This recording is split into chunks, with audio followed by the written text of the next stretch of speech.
are your bags? They'll be delivered later. Rick has his privileges. Sometimes yes, sometimes no. God, I missed you. And I missed you. You have no idea how much. We have a lot to catch up on. Yes, we do. Hey, let's get out of here before we get caught on Star Trek. Good idea.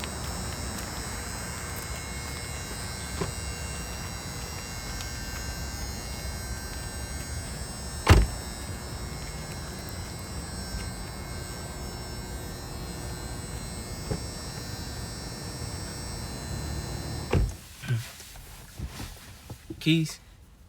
In the cup holder. How could I forget? You look tired. How long was your flight? 17 hours. I can drive. I'll be alright. But, how do we get out this damn parking lot? You could left past that red pickup truck, then your first right. Look out! Dumb bastard! God, that was close. I should go back there and rip his fucking heart out. He had the right of way. Bullshit! Asshole cut me off. Roger, please. You just got home. Alright. Okay. Here we go. Nice and easy. Why don't you just let me drive it and you can sleep in the back seat? No. I'm alright. Please? No. What the hell is your problem? I'm not one of your troopers, Captain Wheeler. Just back off. Please, back off. I'm concerned, that's all. Relax. We don't need an accident, not now. I'm fine. Jesus, here we go again. Right where we left off a year ago. I mean, if you say so. I know I'm supposed to be quiet. The chaplain said we're supposed to be tolerant, supportive, and loving when you all come home. Good advice. The children can't wait to see you, especially Cassie. She's been so excited since I told her when you were coming home. Right. You don't seem very anxious to see your son and daughter. Did you bring anything back for the children? No. Nothing? Not even a little Afghan toy? I mean, I'm coming back from a goddamn war zone. Not the mall. Or maybe we can stop and buy it. No! Your mother's throwing a party for you. Invited half the neighborhood. Not again. The day after tomorrow, welcome home surprise party. I mean, it's not a surprise anymore. I was just giving you a heads up. Thanks. I know you don't want another party, not after the last one. Fucking disaster. Please don't swear, Roger. It's not like you. Besides, your mother. Doesn't like it and whatever. She's been a big help. Watching the kids, picking them up from school. I know. No, I don't think you do. Well, fair enough. Just go along with the party. And don't take every comment personally. I'll start hustling everyone out at a reasonable hour. And What? don't drink too much. I mean, he had it coming. Who? The guy smacked. Which one? You punched 3 guys. That smart-ass college professor. They moved. Good. Just control yourself. For your mother's sake and mine. I mean, can't you just make up some excuse? Tell her there's some function going on at the officers club or something. I don't know. She'll just change the date. Figures. They're gonna send you back for a 3rd tour, aren't they? Probably. When? I mean, I don't know. A month, a year at most. Who knows? When you leave, I'm the first casualty on the home front campaign, running around like crazy trying to keep it all together. Keep what together? Everything, every goddamn little detail. Don't swear. Remember? Work, the house, the kids. A million things every day with no help. Well, what about mother? I mean, you said she helps. Sometimes she's part of the problem. Her constant mood swings from being so proud of her son to non-stop crying jags. Crying jags? Gets pretty crazy. She won't talk to anyone. She won't answer the phone. Locks herself in the bedroom and refuses to come out. Why? So they won't find her. Ooh. The knock on the door, we're sorry to inform you that your son's been killed in Action Death Squad. The other day, the FedEx driver was trying to deliver a package. As soon as the doorbell rang, she started screaming, "Don't answer it! Don't answer it!" She scares the children. Jesus. The last tour was difficult, but this year's been worse. Much worse. No, I know. No. You don't know. You don't know anything. Nothing. Nothing.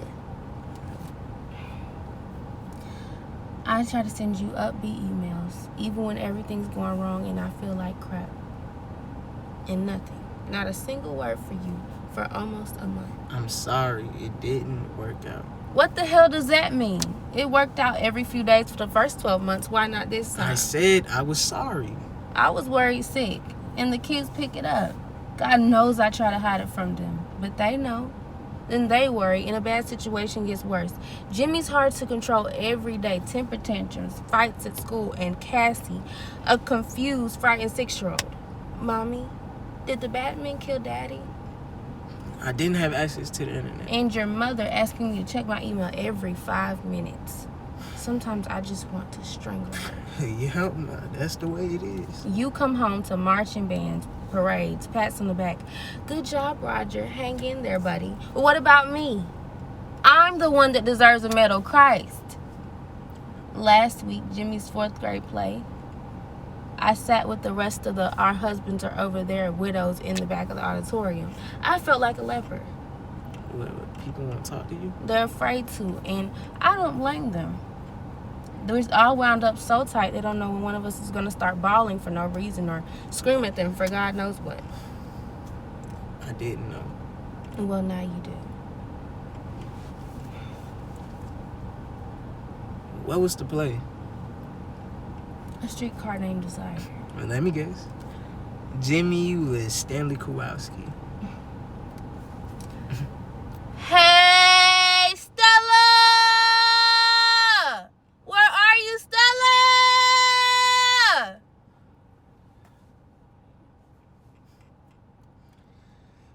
What was the play the kids performed? The Princess in Pink. You can't go back, Roger. I can't do this again. If deployment orders come, that's it. I'm gone. Unless... Unless what? You know. I have no idea what you're talking about. I resign my commission. I can't believe what I'm hearing. You love the Army. I do not want to go back.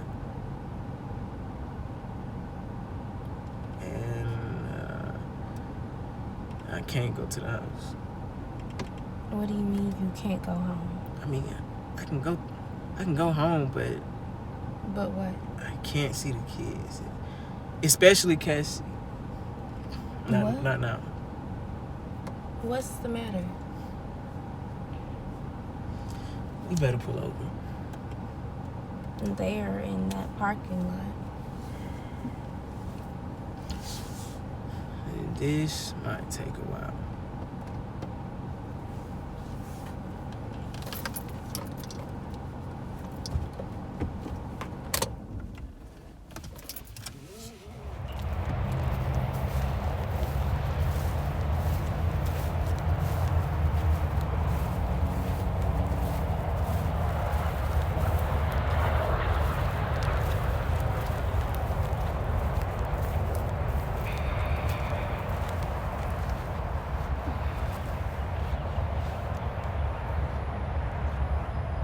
Tell me.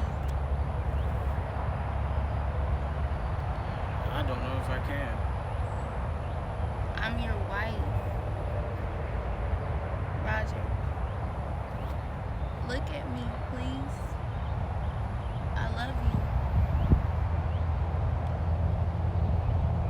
you. It was about a month ago. When you stopped emailing? Got off. What happened? I was in a firefight. It lasted about 15 minutes. There was a couple wounded, nothing life-threatening. I had just given the order to move out when a line of people must have been 30, 40 yards across, came over a ridge. They were moving at us, moving fast.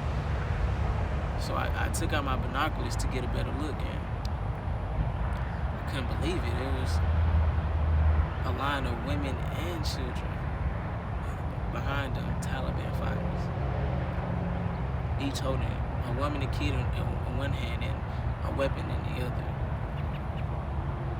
50 yards from my position, they opened fire. What did you do? Couldn't retreat. There was a fast moving river, no more than 30 yards from my position. No time to try and outflank them. I gave the order to hold fire, but they kept coming. All that training near the end of my second tour, and I couldn't make a decision. By this time, the men could see what was happening. The troopers were getting anxious.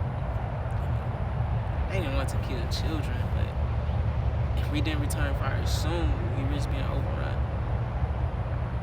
Jesus.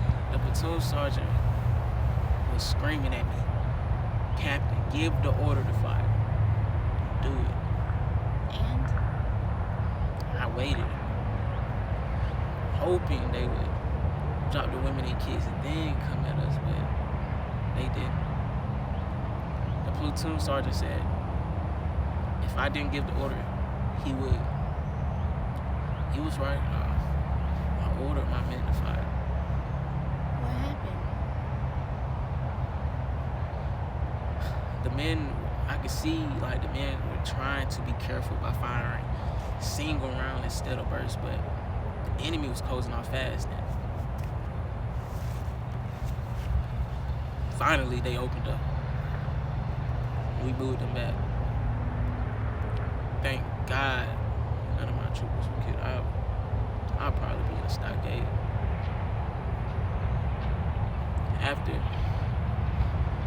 After it was over, it was 12 dead children, 9 women.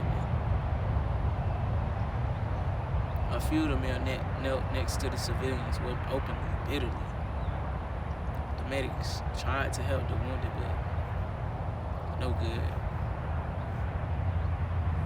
4 more children died. It wasn't your fault. During officer training, they tried drilling the notion of honor into our heads. Performing one duty with dignity, for the love of country, for the army, for the unit.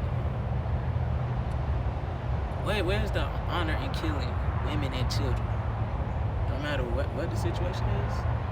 The Taliban bear complete responsibility for those deaths. They orchestrated the attack. They knew it was going to happen. Don't you think that was the first explanation? Rationalization I consider? You did what you had to do to protect your men, yourself. And that makes it right. It makes things comprehensible. War is hell. Or bad things just happens to good people. I mean, is that what you're telling me? I don't know. She was in her early 20s, dragging a terrified little girl by the hand. Probably her daughter, 5 or 6, Cassie's age. One of the rounds struck the girl in the chest, killed her instantly. The woman screamed. With all that gunfire, I really couldn't hear her, but she was screaming. For a moment, she looked at the girl, then at me, straight at me. Not at you specifically, not at all that chaos. No, she was looking at me, and I could hear a voice. I could hear a voice in my head, and it was so clear, as if there was no gunfire, no battling, no nothing. Why are you killing us? She said. Why did you kill my baby? Moments later, she died. Roger, listen to me. And I killed her back. I killed the child. You did. I walked over to the bodies. And I could see the woman, she managed to fall on top of her daughter,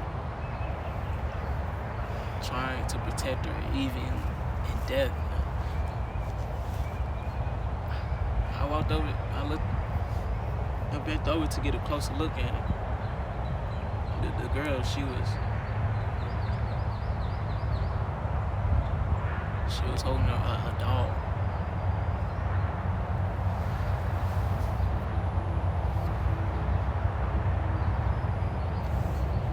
She was I was prying it out of that little girl's hand. I have no idea why. I still don't.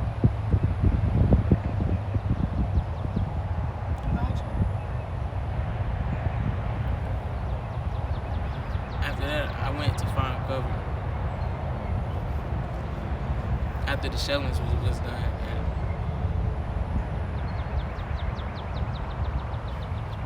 God, we killed those people, and we didn't even bury them. It wasn't your fault. I gave the order to fire. It was me, nobody else. You had no choice. Of course I had a choice. There's always a choice.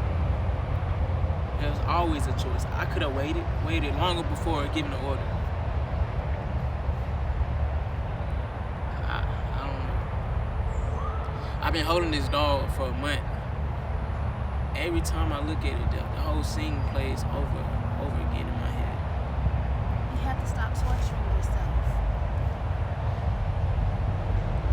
I went to go bury the dog. I mean, we killed those people. I mean, we couldn't bury the people that we murdered. So I said I might as well bury the dogs. I wrapped the dog in a clean T-shirt and put it in an ammunition box. How insane is that? Ammunition box.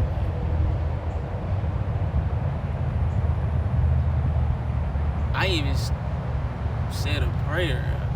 I asked God to forgive me, to have mercy on me and my man. Me, saying a prayer. I haven't been to church in 20 years, and I'm praying over a rag dog that's buried, I don't know, across the world. I'm so sorry. Don't feel sorry for me. For them, yes. Me, no. Roger, That night, I had a dream. I had a dream that I walked over to the bodies, and I walked over to the body. I saw the woman and the child. I pulled the woman off the child's body, and the little girl, it was Cassie. Oh my God. I mean, I don't know. I keep thinking an eye for an eye, a little girl for a little girl. Maybe that's God's will. Please don't talk like that, Roger. Ever. Please. That morning, I dug up the ammo can and took the girl out, thinking that it would stop the nightmares. Did it? Every night when I go to sleep, almost 5 weeks now, I keep on having this same dream. It keeps on playing like a tape over and over again. We need help. Some counseling. Counseling. That'll do it. Hey, doc, I just killed a bunch of Afghan women and children. Lay some feel-good drugs on me. Make it a double-strength Prozac. Yeah, that'll do it. That's not what I meant. I mean, I killed sons and daughters. I don't deserve to see my daughter. Maybe not now. Maybe never.